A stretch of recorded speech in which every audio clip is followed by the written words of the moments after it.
Hello everybody, welcome back again. And how is going on today? And I hope that all of you are doing great by the grace of Almighty. Alhamdulillah, I'm so pretty good. So anyways, today I'm gonna talk about 4 most important structure that will help you to improve your spoken English. So without further ado, let's get started on today's lesson. Yes dear learners, আপনারা দেখতে পাচ্ছেন আমি 4টি structure লিখেছি।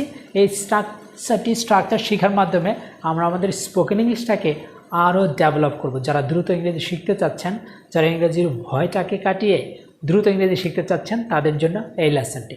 So চলুন তাহলে শুরু করা যাক। সো প্রথমটি দেখতে পাচ্ছেন আই অ্যাম বাউন্ড টু, অর্থাৎ আমি কোনো কিছুতে বাধ্য। কি?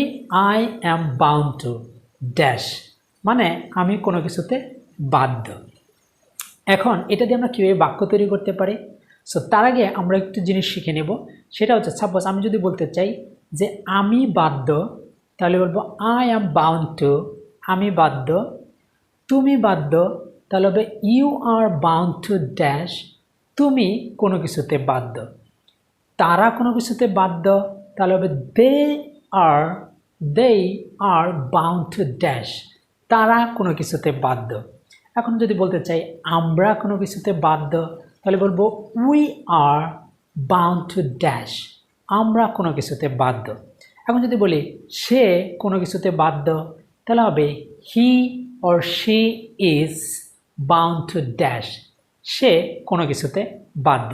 সো এবার শিখে নেওয়া যাক আই এম বাউন্ড টু দিয়ে কীভাবে আমরা বাক্য তৈরি করতে পারি এবং এই ড্যাশের জায়গায় আমরা কী ব্যবহার করব। So I am bound to dash, এই ড্যাশের জায়গায় আমরা ব্যবহার করব ভার্বের প্রেজেন্ট ফর্ম, অর্থাৎ যে কথাটা আমরা বলতে চাই। সাপোজ আমি বলতে চাচ্ছি যে আমি ইংরেজি শিখতে বাধ্য, তাহলে বলবো I am bound to learn English, আমি ইংরেজি শিখতে বাধ্য। এখন সে ইংরেজি শিখতে বাধ্য, তাহলে হবে he is bound to learn English, সে ইংরেজি শিখতে বাধ্য।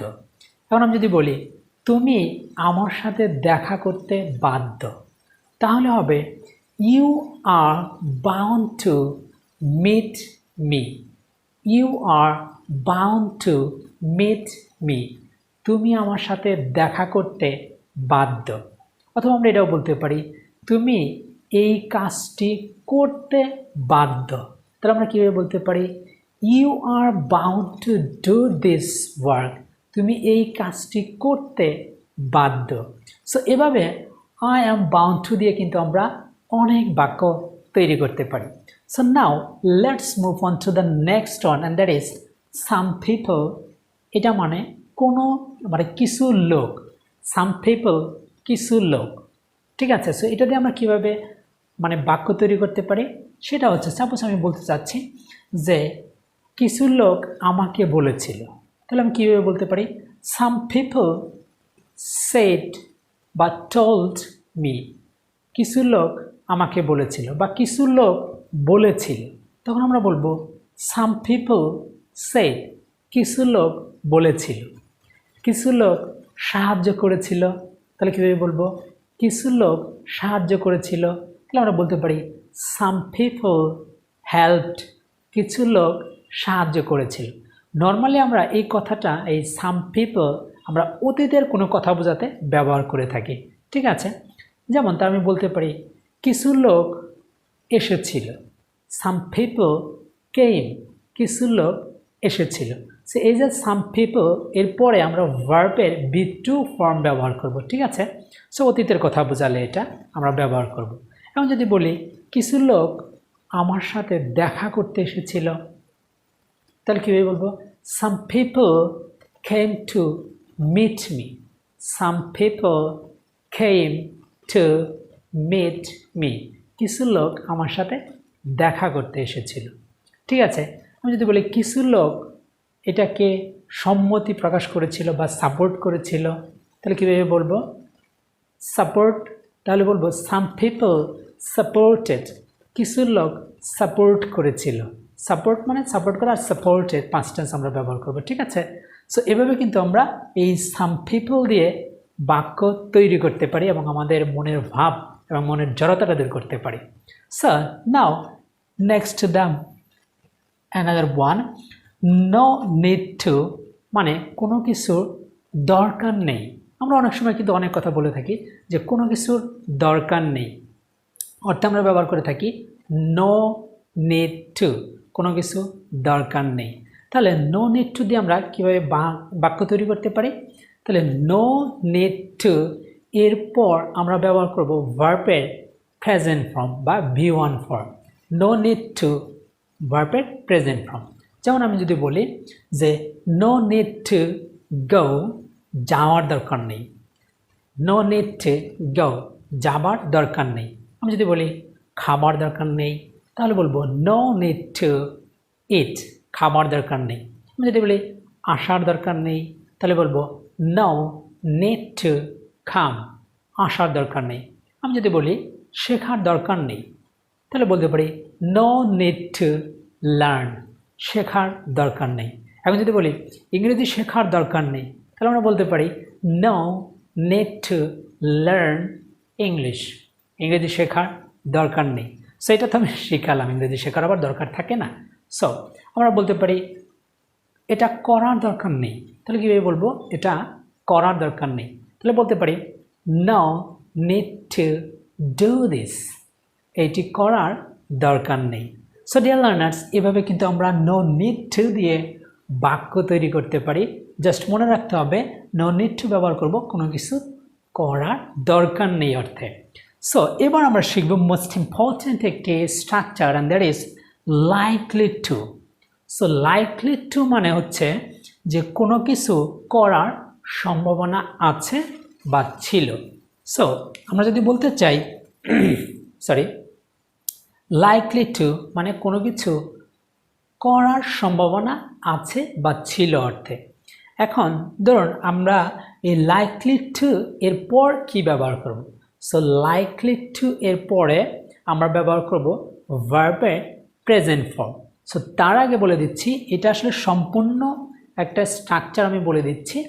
সো লাইকলি টু লেখার আগে আমাদের লিখতে হবে যে কোনো একটি সাবজেক্ট আমরা দিব, তারপরে ভি ভার্ব দিব অর্থাৎ এম, ইজ, আর, এটির যে কোনো একটি দিব সাবজেক্ট অনুযায়ী, তারপর ব্যবহার করব লাইকলি টু, অ্যান্ড তারপর ব্যবহার করব ভার্বের প্রেজেন্ট ফর্ম। ঠিক আছে, আমরা যে জিনিসটা আমাদের সম্ভাবনা আছে আমরা বোঝাবো সেটা ব্যবহার করব।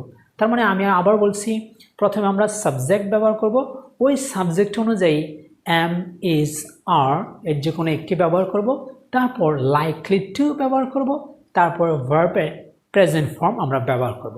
সো দেখা যাক, আমি যদি বলতে চাই যে কোনো কিছু করার সম্ভাবনা আছে, ধরুন আমি যদি বলতে চাই যে আমার ইংরেজি শেখার সম্ভাবনা আছে, তাহলে আমি বলবো I am likely two learn English, আমার ইংরেজি শেখার সম্ভাবনা আছে। আমার আসার সম্ভাবনা আছে, তাহলে কি বলবো? আমার আসার সম্ভাবনা আছে। তাহলে আমি বলবো I am likely to come, আমার আসার সম্ভাবনা আছে। আমি যদি বলি আমার যাবার সম্ভাবনা আছে, তাহলে বলবো I am likely to go, আমার যাবার সম্ভাবনা আছে। এখন যদি বলি তুমি দেখা করার সম্ভাবনা আছে, তাহলে কীভাবে বলবো? তুমি বা সে, ধরুন সে বলছি, সে দেখা করার সম্ভাবনা আছে, তাহলে বলতে পারি he is likely to meet, সে বা তার দেখা করার সম্ভাবনা আছে। আমি যদি বলি যে আমার বাহিরে যাবার সম্ভাবনা আছে, তাহলে আমি কি বলি? আমার বাহিরে যাবার সম্ভাবনা আছে, তাহলে বলতে পারি I am likely to go outside, আমার বাহিরে যাওয়ার সম্ভাবনা আছে। ঠিক আছে, আমি যদি বলি আমার গ্রামে যাওয়ার সম্ভাবনা আছে, তাহলে বলতে পারি I am likely to go to my village, আমার গ্রামে যাবার সম্ভাবনা আছে। এখন আমার সম্ভাবনা আছে তো শিখলাম। এখন যদি বলতে চাই আমার সম্ভাবনা ছিল, তখন আমরা ব্যবহার করব ওই যে সাবজেক্টের পর যে আমরা এম, ইজ, আর এই যে কোনো একটি ব্যবহার করেছিলাম, ওখানে ব্যবহার করব ওয়াজ কিংবা ওয়ার। ওয়াজ কিংবা ওয়ার সাবজেক্ট অনুযায়ী। তাহলে সাবজেক্ট, তারপরে ওয়াজ ওয়ার, তারপর লাইকলি টু অ্যান্ড দেন ভার্বের প্রেজেন্ট ফর্ম। তাহলে হয়ে যাবে আমার সম্ভাবনা ছিল। যেমন আমি যদি বলি আমার ইংরেজি শেখার সম্ভাবনা ছিল, তাহলে আমি বলতে পারি I was likely to learn English. আমার ইংরেজি শেখার সম্ভাবনা ছিল। আমার অফিসে যাওয়ার সম্ভাবনা ছিল, তাহলে I was likely to go to office. আমার অফিসে যাবার সম্ভাবনা ছিল। আমি যদি বলি তার আসার সম্ভাবনা ছিল, তার আসার সম্ভাবনা ছিল, তাহলে বলতে পারি হি ওয়াজ, এখানে ইজ বলা যাবে না, হি ওয়াজ লাইকলি টু কাম। সে বা তার আসার সম্ভাবনা ছিল। তো আশা করি বুঝতে পেরেছেন যে কখন ছিল ব্যবহার করবেন, কখন আছে ব্যবহার করবেন। আছে অর্থে এম ইজ আর ব্যবহার করব সাবজেক্টের পর, আর যদি ধর সম্ভাবনা ছিল বোঝাতে চাই তাহলে সাবজেক্টের পর ওয়াজ ওয়ার কথাটি ব্যবহার করব। সো ডিয়ার লার্নার্স, এই ছিল আজকের 4টি গুরুত্বপূর্ণ স্ট্রাকচার। আশা করি আপনাদের স্পোকেন ইংলিশের জড়তাও কেটে গেছে, যাবে যদি আপনারা এভাবে প্র্যাকটিস করতে পারেন। অবশ্যই প্র্যাকটিস করে কমেন্ট সেকশনে জানাবেন যে আপনারা নিজে থেকে কয়টি করে বাক্য আপনারা তৈরি করতে পারছেন। সো পারছেন কি না সেটাও আপনার কমেন্ট সেকশনে জানাবেন। যদি ভুল হয় আমি সেটা সংশোধন করে দিব। আশা রাখছি যে আপনারা কমেন্ট সেকশনে লিখে জানাবেন এই প্রত্যেকটি স্ট্রাকচারের 2টি করে এক্সাম্পল আপনার কমেন্ট সেকশনে লেখার জন্য। অ্যান্ড লেসনটি যদি ভালো লেগে থাকে তাহলে অবশ্যই ফলো এবং শেয়ার করতে ভুলবেন না আপনার বন্ধুদের সাথে। অ্যান্ড যারা ইউটিউব থেকে দেখছেন তারা তো অবশ্যই শেয়ার করবেন অ্যান্ড সাবস্ক্রাইব করে পাশেই থাকবেন। সো সকলকে ধন্যবাদ, দেখা হবে নতুন কোনো লেসনে। আল্লাহ হাফেজ।